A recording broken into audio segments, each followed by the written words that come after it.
Et nous recevons à présent sur ce plateau notre journaliste sportif Mickaël Elmidoro pour sa chronique sport du jeudi. Bonsoir Mickaël. Bonsoir Florane. Alors je tenais à réagir par rapport au tea break, là, le reportage qui vient de passer. Dites-moi. J'ai tenté de vous acheter le maillot du PSG signé par tous les joueurs du PSG, mais malheureusement c'était un petit peu hors de budget pour moi. Est-ce que vous me pardonnez? Je vous pardonne Mickaël, c'était quand même gentil d'y avoir pensé. Bon, revenons à notre chronique. Alors aujourd'hui, vous allez nous présenter les rendez-vous à ne pas manquer ce week-end. Alors je ne peux rien vous cacher, il y aura énormément de rendez-vous importants ce week-end dans les Yvelines. Pour ne pas boire la tasse sous toutes ces informations, je vous conseille de retenir votre souffle. On commence par de l'apnée. Un record risque de tomber à la piscine municipale de Saint-Cyr-l'École ce dimanche 22 mai. Andy Cabrera Avilla, un apnéiste de 45 ans d'origine cubaine, va tenter de parcourir la plus grande distance possible en apnée pendant 6 heures. Pour cela, le sportif devra effacer le record de Pascal Massé. Le Français a effectué 9,3 km le 7 février dernier. Pour le battre, Andy s'entraîne au minimum 2 fois par semaine depuis 3 mois. C'est un effort assez intense. Le plus dur, le plus difficile, c'est la gestion de l'effort par rapport aux crampes. La dernière fois qu'on a fait 6 heures, j'ai eu beaucoup de crampes. Malgré le fait que je m'hydrate tous les 30 minutes, je m'arrête pour 1 minute.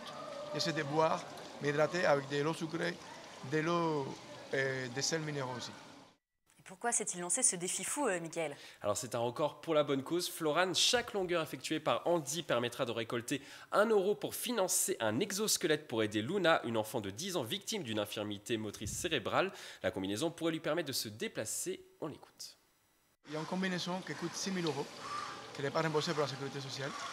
Et cette combinaison permet aux enfants handicapés d'améliorer leur motricité.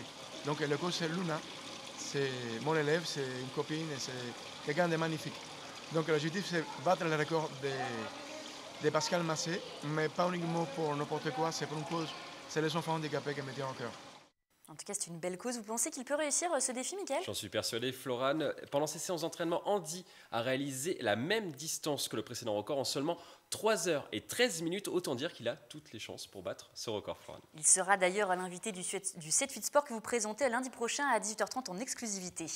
On continue maintenant par du cyclisme sur piste. Les amateurs de vélo devraient sprinter ce week-end pour aller au vélodrome de Saint-Quentin-en-Yvelines. Le temple du cyclisme français sera une nouvelle fois le théâtre d'une compétition de haut niveau ce week-end. La Coupe de France Fenioux est programmée de ce vendredi 20 mai à ce samedi 21 mai. Au programme, une cinquantaine de courses. Les amateurs pourront voir de la vitesse dames et hommes, de la poursuite, des courses au point, du scratch, des épreuves d'omnium. Au total, 18 nations sont représentées. Plus de 100 participants vont s'affronter parmi les têtes d'affiche. On retrouvera la française Laurie Berton, vice-champion du monde 2016. L'anglais Jason Kenny, triple champion olympique, mais aussi Grégory Boger, 9 fois champion du monde. Un beau plateau, on écoute le pistard de l'équipe de France, François Péris. Il y a un beau plateau, nous il y a toute l'équipe de France déjà, et puis ensuite les étrangers, il y a des Polonais qui ont marché très fort tout cet hiver, et puis aussi surtout le champion du monde et champion olympique Jason Kenny, l'anglais, donc ça va être intéressant de voir lui aussi où est-ce qu'il en est.